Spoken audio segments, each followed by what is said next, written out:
Ce soir, budget adopté. Le gouvernement Carney survit à un troisième vote de confiance. Les doigts croisés jusqu'au bout. Les libéraux ont abordé le vote comme s'il était déjà gagné, mais l'ont-ils échappé belle? Et rencontre avec les provinces. Alors que les pourparlers avec les États-Unis sont toujours au point mort, l'équipe Canada fait-elle vraiment bloc uni?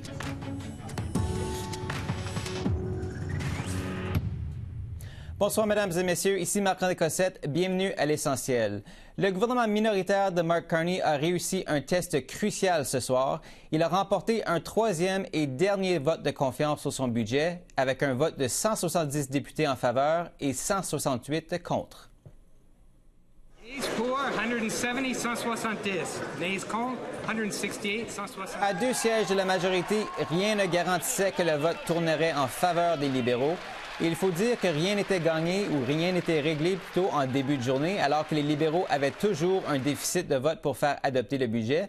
Notre journaliste Rémi Authier était en chambre pendant le vote. Alors Rémi, évidemment, on a eu droit à des surprises de la part de l'opposition. Oui, parce qu'en fait, il faut se dire qu'on aurait une surprise, qu'on le veuille ou non, parce que soit on avait des députés qui allaient voter, s'abstenir en nombre suffisant ou appuyer le budget, soit on n'avait personne qui allait bouger de sa position et finalement, le budget allait tomber, le gouvernement, allait tomber sur ce budget. Alors, on avait vraiment les yeux rivés sur les conservateurs et les néo-démocrates, je vous dirais, pour des raisons différentes. Les conservateurs, leur chef va faire face à un vote de confiance en janvier et on a eu un député, Chris D'Entremont, qui est passé des conservateurs aux libéraux. Ça a ébranlé le parti. Il y a Matt Generou qui aurait rencontré le premier ministre Carney et qui a annoncé son départ assez soudain de la politique. Et ce qu'on a vu, c'est qu'il y a eu 2 abstentions de députés albertains, justement Matt Generou qui n'était pas présent, mais aussi Shannon Stubbs, députée qui n'était pas présente, mais dans son cas, c'était en raison d'une procédure médicale qu'elle avait déjà reportée, qu'elle devait absolument subir. Alors, les conservateurs qui ont voté, 2 qui se sont abstenus, mais on a aussi vu des manœuvres qui étaient assez surprenantes, entre autres le leader Andrew Scheer, le leader en chambre des conservateurs, qui a voté avec l'application qui vous permet de voter à distance, vous savez, alors qu'il était en chambre, ce qui est assez inusité, mais ça lui permettait d'avoir un peu plus de temps pour voir quel était l'état des votes avec l'application à distance pour savoir avait-il besoin peut-être ou non de s'abstenir. On sentait une volonté de ne pas faire tomber le gouvernement. Et du côté des néo-démocrates, eh bien, il y a deux députés là aussi qui se sont abstenus et le chef, Don Davies, chef par intérim, qui est allé devant les caméras, qui a expliqué la décision. Il dit on a tenté de négocier avec les libéraux, mais on s'est buté à une porte close, aucune concession, mais on a entendu le peuple qui dit on ne veut pas d'élection. Alors, il dit on a voté contre avec des abstentions. Écoutons Alexandre Boulris à ce sujet. Mais nous, ce qu'on a dit toujours, c'est on veut être à l'écoute de la population. On a pris toute la semaine dernière pour aller voir les gens dans nos communautés. Le message des gens était clair. On n'aime pas ce budget-là, mais ça serait irresponsable d'aller en élection. Donc, on a assumé nos responsabilités de parlementaires en votant contre le budget, personne n'a voté pour, mais en étant aussi responsable puis en disant les Québécois et les Canadiens ne veulent pas d'élection. Alors là, ça nous donne quelques mois devant nous et on va voir c'est quoi les prochaines étapes. C'est un gouvernement minoritaire. Combien de temps il va durer? J'en ai aucune idée. Alors, Marc-André, vous aurez remarqué, je ne vous ai pas parlé du Bloc, c'est parce que c'est peut-être le parti qui a été le moins surprenant. Le chef Yves-François Blanchet, qui, depuis le début, depuis que le budget a été déposé, dit qu'il s'oppose à ce budget. Tous les députés ont voté contre. Et Rémi, il faut le souligner de nouveau quand même, on ne savait pas quel serait le dénouement du vote ce matin. Absolument pas, parce qu'il y a 170 députés depuis que Chris D'Entremont a traversé la Chambre qui sont libéraux, mais il y en a un qui est président de la Chambre, il ne vote pas s'il n'y a pas d'égalité. Alors, on avait ce déséquilibre. Et là, on a déjà eu une puce à l'oreille à la période de questions. Elisabeth May qui a posé une question, ce qui n'était pas prévu. Le premier ministre qui répond à sa question, ce qui est du jamais vu. Et suite à ça, Elisabeth May, elle a décidé d'appuyer le budget.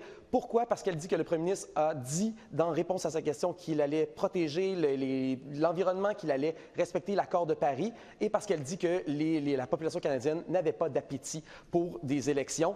Mais je peux vous dire que tous les partis se sont vraiment positionnés en disant on n'appuie pas les libéraux parce que les partis ne veulent pas, en quelque sorte, être vus de la même manière que le NPD l'était avec cet accord auparavant. On veut s'assurer vraiment de ne pas être vus de cette manière-là et subir le même sort qu'ils ont vécu, qu'ils ont subi lors de la dernière élection. Merci, Rémi. Merci à vous.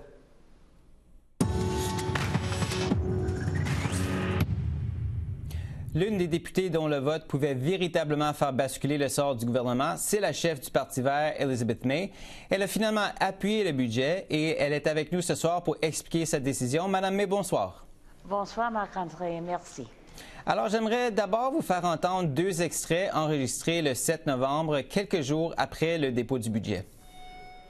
This I cannot vote for, but reuse, recycle, rewrite, maybe I can vote for it. I hope to be able to vote for this budget, but it must change if I can vote for it. So my hope is that I'm not a no vote. For that to happen, I don't change my mind. The budget has to change. Donc, c'était vous, évidemment, en train de piétiner le budget et pourtant, rien n'a changé dans le document. C'est le même budget. Alors, comment pouvez-vous l'appuyer aujourd'hui? Oui, parce que c'est un changement énorme dans la position de notre gouvernement et particulièrement la position de notre Premier ministre. Toutes les pages du budget, c'est vrai qu'il n'a pas changé un seul mot, mais il est vraiment changé avec l'engagement profond et clair du Premier ministre, Mark Carney, dans la Chambre, pour dire clairement qu'il est engagé pour l'accord de Paris, pour atteindre les cibles de Paris et pour protéger la nature, pour aussi les autres choses qui sont mentionnées dans notre échange public. Clair, je pense que c'est avec un changement dans le budget. Quand je dis qu'avec le passage de ce budget, c'est clair que le Premier ministre annonce son engagement pour agir contre la crise du changement climatique. Alors, je vous entends, mais en même temps, Mme May, le budget signale la fin du plafond sur les émissions de pétrole et de gaz. Il ne donne aucun signe que le gouvernement va éliminer les subventions aux combustibles fossiles. Vous avez dit que l'on ne peut pas continuer à construire de nouvelles infrastructures fossiles. Or, la semaine dernière, Ottawa a acheminé le méga-projet gazier Siler Sims au bureau des grands projets. En septembre, il a soutenu la phase 2 de LNG Canada, ce qui en ferait la 2e plus grande installation d'exploitation de gaz naturel liquéfié au monde. Comment pouvez-vous mettre tout ça de côté pour une déclaration de M. Carney à la période des questions? C'est clair que c'est la première fois que le Premier ministre a dit clairement un engagement pour le changement, pour les cibles d'accord de Paris.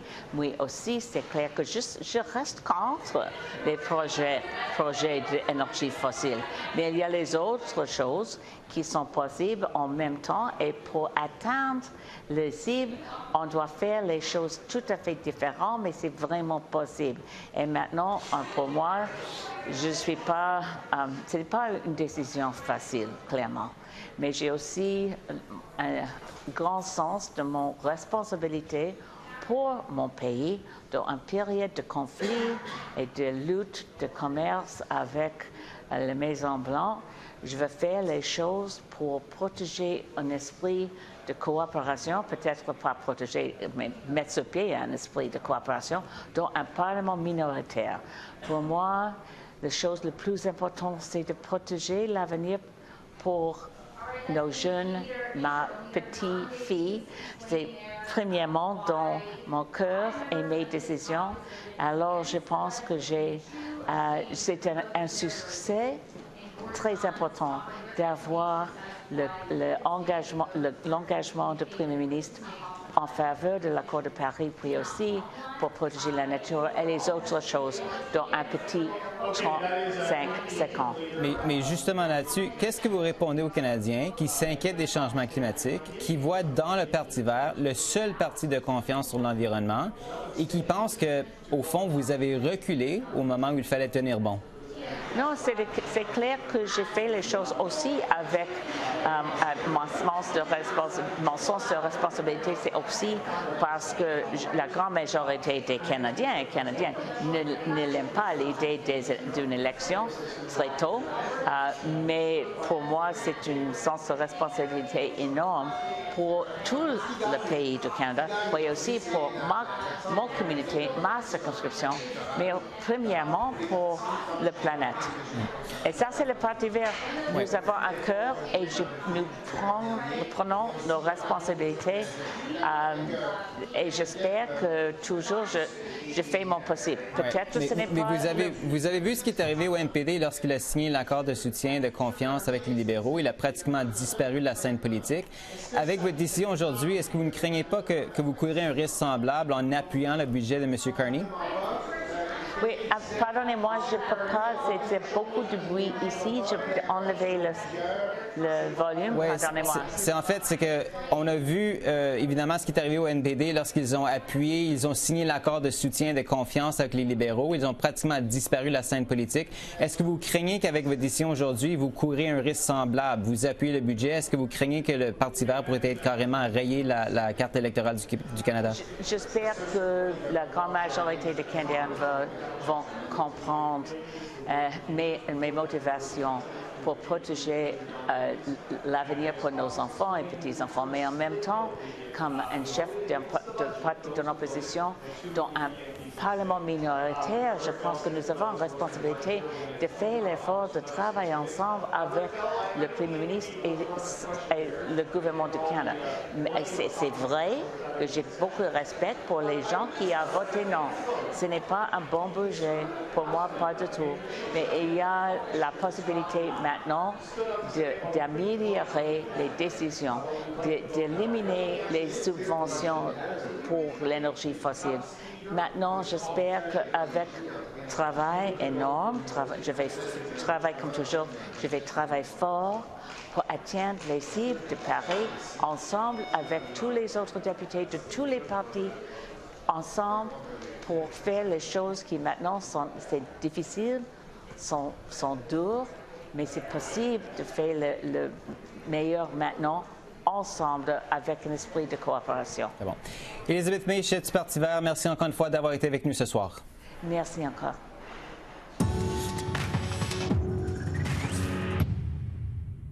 Alors, qu'est-ce qu'on doit retenir de ce vote de confiance et qu'est-ce que ça veut dire pour le gouvernement et l'opposition dans les mois à venir? Pour en discuter, je reçois Catherine Lévesque, correspondante parlementaire au National Post, Boris Proulx, correspondant parlementaire au Devoir, Sandra Aubé, vice-présidente aux affaires fédérales chez TACT et ex-chef de cabinet de la ministre Mélanie Joly, Rodolphe Hosny, ancien conseiller politique du gouvernement Harper, et Mélanie Richer, ancienne directrice des communications et des médias pour le NPD et pour Jagmeet Singh. Bonsoir à vous quatre. En fait, à vous cinq. Donc, Sandra, je vais commencer avec vous. Le gouvernement a survécu. C'est quand même une victoire pour M. Carney et son équipe. Mais on a quand même l'impression qu'il s'est croisé les doigts jusqu'à la toute fin. Le dénouement, est-ce que c'est ce à quoi vous vous attendiez?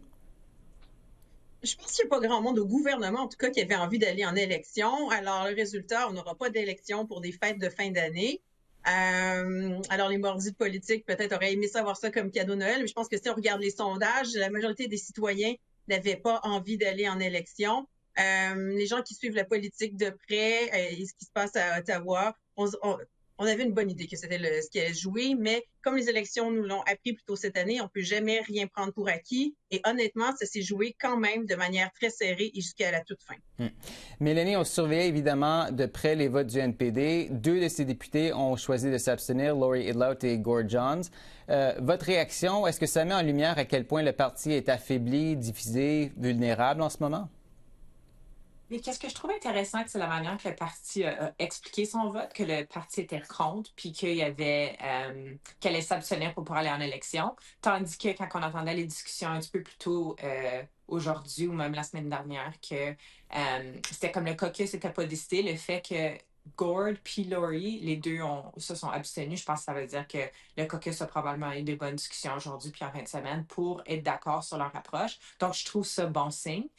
Pour qu'est-ce qui est rapport avec, c'était un peu serré puis s'ils sont un petit peu affaiblis, je suis d'accord avec toi que, ben oui, c'est sûr qu'ils sont affaiblis à 7 députés, mais qu'est-ce que je trouve intéressant, c'est que le vote était vraiment serré. Aujourd'hui, on ne savait pas comment il allait se passer. Puis c'est comme si le premier ministre, depuis qu'il est élu premier ministre, qui oublie, qui est plus à la direction d'une compagnie, à la direction d'une organisation, mais le premier ministre de ce pays. Puis c'est comme si les libéraux ont oublié qu'il faut être capable d'avoir des conversations, il faut être capable d'aller chercher la coopération avec les autres partis. Puis j'espère qu'aujourd'hui, c'est une leçon pour les choses à venir, que le gouvernement est un petit peu plus prêt à travailler avec les gens en opposition pour faire bouger leurs enjeux.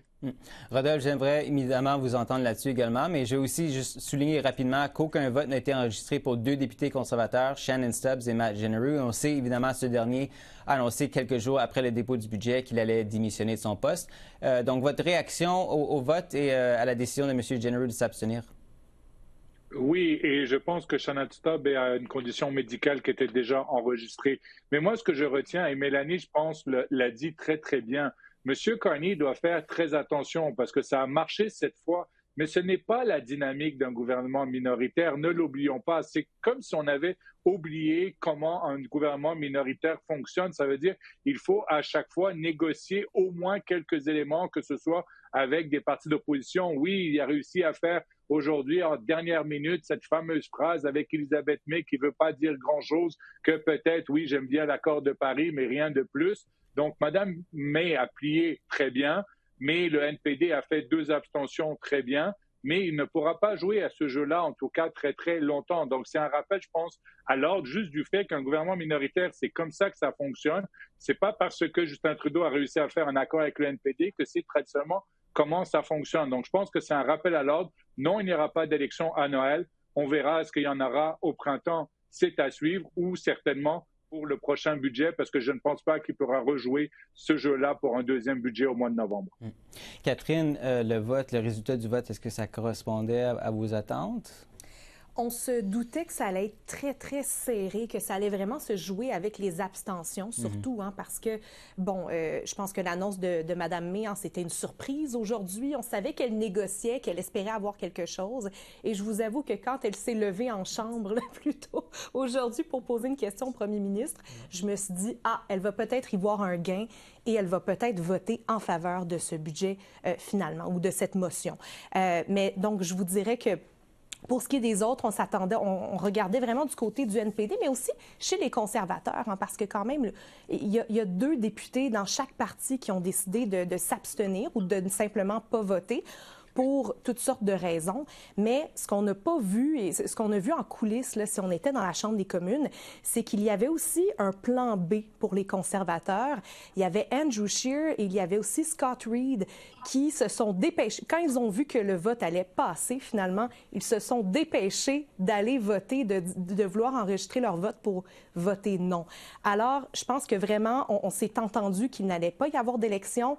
Il y avait un plan A, un plan B, un plan C sûrement, mais je trouve que c'est vraiment jouer avec le feu. Là, je vais faire écho aux collègues. On voit que c'est un gouvernement libéral qui ne veut pas négocier, qui veut vraiment faire à sa tête, et ça a des conséquences. Et je vous dirais qu'il y a quelques personnes, je suis sûre, qui ont eu chaud aujourd'hui. Justement, là-dessus, Boris, qu'est-ce que ça vous dit que le gouvernement Carney s'est essentiellement rendu à un vote de confiance sur l'idée que l'opposition allait finalement finir par cligner des yeux? On a joué en chicken, en bon français. Autrement dit, on a vu M. Carney comme premier ministre qui prend des risques. On voit qu'il instaure son style, là. Peut-être aussi ça nous permet de constater les forces en présence au Parlement fédéral dans la mesure de qui a le plus à perdre ou qui a le moins à perdre en allant en élection. On sent que les libéraux de Mark Carney pouvaient se permettre de prendre ce risque-là et que d'autres partis, je pense aux néo-démocrates, aux Verts ou peut-être même au Parti conservateur, pouvaient peut-être moins se permettre le risque d'aller en élection. Sandra, évidemment, le gouvernement, on le sait, il semblait miser sur le fait que personne ne veut retourner à l'élection, mais survivre à un vote de confiance, il va y en avoir d'autres, grâce à des abstentions de l'opposition. Est-ce que c'est vraiment une stratégie gagnante pour les libéraux à long terme? Je pense qu'à long terme, c'est pas une stratégie gagnante. Comme disaient les collègues, il va falloir à un moment adopter une stratégie. Je ne pense pas que la stratégie que Mark Carney souhaite avoir en est une de négociation. Il veut montrer qu'il est dans une position de force, ou du moins que c'est lui qui contrôle jusqu'à un certain point. Mais ils ne pourront pas avoir des millions de votes comme ça. Ou du moins, on sent vraiment que ça s'est joué jusqu'à la dernière minute, même s'il y avait probablement le plan A, le plan B, le plan C. C'est quand même, comme je disais plutôt, une très courte victoire.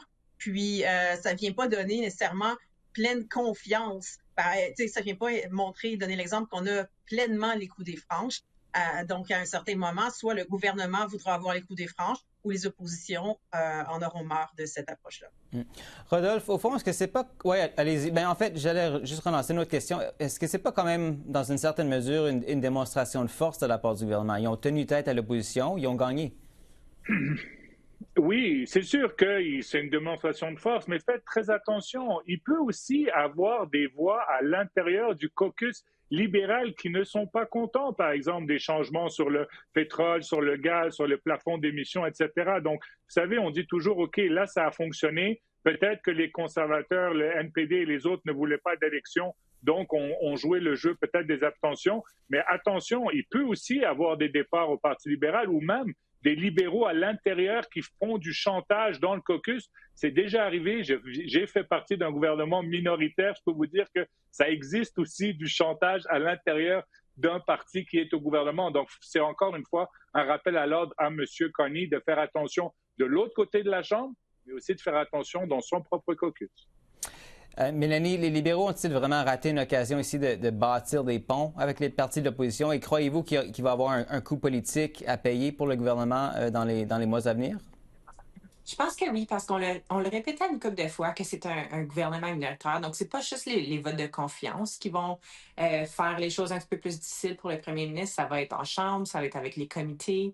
Puis c'est toujours des opportunités à ralentir les projets de loi. C'est toujours une opportunité de ralentir tout ce qui se passe en gouvernement. Donc, le fait qu'on n'a pas bâti des ponts, c'est pas une bonne chose. Puis, c'est pas vraiment ça ce que les gens, ce que monsieur, madame, tout le monde veut non plus. Le drame de dernière minute parce qu'on se parle pas puis on se trouve pas de manière d'aller de l'avant ensemble, c'est pas nécessairement ce que les gens veulent non plus. Puis je pense, sincèrement, le fait que le NPD puis...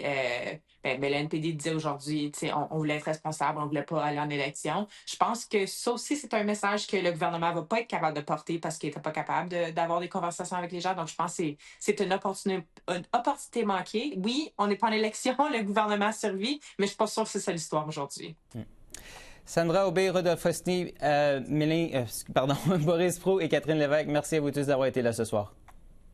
Merci bien. Merci.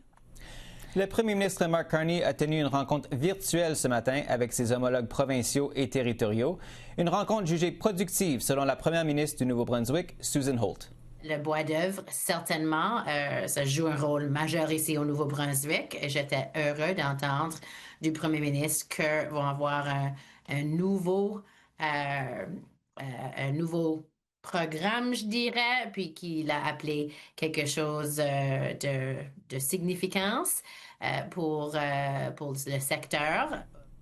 La réunion survient après que les premiers ministres ont écrit à M. Carney pour lui rappeler que la relation entre le Canada et les États-Unis a beaucoup évolué depuis leur dernière rencontre au mois d'août et que leur collaboration demeure essentielle. Alors, pour analyser cette intervention des provinces et des territoires, je reçois Geneviève Tellier, politologue à l'Université d'Ottawa. Bonsoir, Geneviève. Bonsoir, Marc-André. Alors, ça fait maintenant plus de 3 semaines depuis que le président Trump a mis fin aux négociations commerciales avec le Canada. Qu'est-ce que ça vous dit, le fait que les provinces, les territoires ont dû demander une mise à jour formelle de la part du gouvernement fédéral? Oui, c'est assez étrange. Puis la dernière rencontre que M. Carney avait eue avec ses homologues, c'était en juin dernier. Alors, ça fait plus de 4 mois qu'il n'y avait pas eu de rencontre entre tous les premiers ministres au Canada. Alors que Mark Carney, au printemps dernier, nous disait oui, je vais les rencontrer souvent, c'est important, on est une équipe, il faut travailler ensemble. Alors, oui, est-ce que M. Carney a d'autres préoccupations? Sans doute. Il y a la question du budget, par exemple. Oui, aussi les négociations avec M. Trump. Aussi, d'autres, on le voit beaucoup voyager dans d'autres pays à l'international. Donc, peut-être que M. Carney a un peu oublié, là, je vais mettre des guillemets quand j'utilise ce mot-là, là, mais oublié de parler aux provinces. Et donc, cette mise au point, je pense que ça s'avérait essentiel, surtout qu'en ce moment, on sent que les premiers ministres des provinces, des territoires commencent à dire ou à faire des choses uniquement pour leur propre province sans regarder les conséquences que ça peut avoir ailleurs.